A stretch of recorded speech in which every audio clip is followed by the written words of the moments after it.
Actually જ્યારે હું આવી હું થોડી લેટ થઈ ગઈ અને અહીંયા પરફોર્મન્સીસ સ્ટાર્ટ થઈ ગયા હતા અને હું સ્પીચલેસ થઈ ગઈ બિકોઝ મને એવું લાગતું હતું રેડિયો પર જ્યારે હું બોલું છું સવારે ત્યારે હું એકલી હોઉં છું સ્ટુડિયોમાં અને મારા એક્સપ્રેશન મને જ ખબર છે, મને લોકો સાંભળી રહ્યા છે.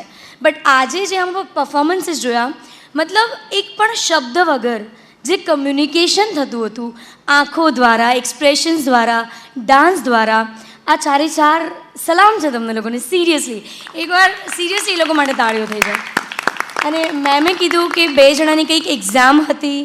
સો કયા છે 2 મહાનુભાવો જેમની એક્ઝામ હતી? આ તમે 2 એક્ઝામ, એ તમે ટ્વિન્સ છો? અચ્છા, લુકિંગ લાઈક દેટ. સો આ બંનેની એક્ઝામ હતી, મતલબ એક્ઝામમાંથી તમે આ પરફોર્મન્સીસની રેડી કરવાના, આજે અહીંયા પરફોર્મન્સ કરવાનું, અમેઝિંગ, સુપર. સો આ એક સાધના છે, હું સ્ટાર્ટિંગથી ફીલ કરતી આવી છું. મ્યુઝિક એટલે સંગીત છે, ડાન્સ, એક્સપ્રેશન, મતલબ ઓલ ઇન વન. આ મારો ફર્સ્ટ અનુભવ છે મેમ. તમને તો મેં જોયા છે 1-2 વખત જ્યારે ક્ષેત્રપાળ મંદિરમાં એક કંઈ હતું ત્યારે આઈ સો યોર ડાન્સ અને ઇટ વોઝ અમેઝિંગ. અને ત્યારથી બહુ જ ઈચ્છા હતી. તો થેન્ક યુ સો મચ મીનલજી, તમારા થકી આજે મને આ લાવો મળ્યો છે. અને મીનલ, એકચ્યુઅલી એક કમ્પ્લેન છે મેમ, ડિમ્પલ મેમ તમારાથી મને, કે તમારા કારણે મીનલ મારાથી દૂર થઈ ગયા છે.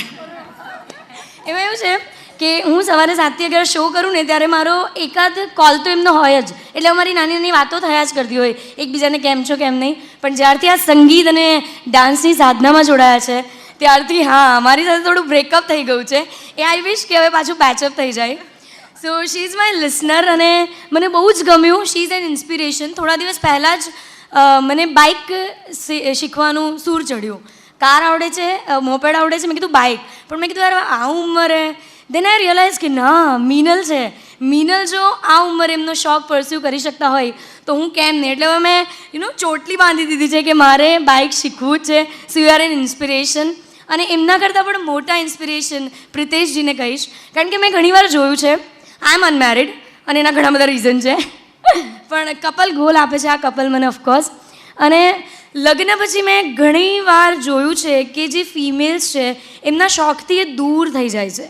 સો અહીંયા એક ઉદાહરણ બહુ જ સરસ આપણા સમાજ માટે છે કે લગ્નના આટલા વર્ષે એમનો જે શોખ છે એ એમને જીવવાનો મોકો આપ્યો તમે, અને આખા તમારા ફેમિલીને થેન્ક યુ સો મચ. એક ઉદાહરણ પૂરું પાડી રહ્યા છો. અને આઈ વિશ કે અહીંયા બેઠેલા ઘણા બધા એવા ફિમેલ્સ હશે જેમનો કંઈક ડ્રોઈંગનો શોખ હોય કે કંઈક પણ નાનો મોટો શોખ હોય, એ તમે એમને પૂરો કરવાનો મોકો આપો.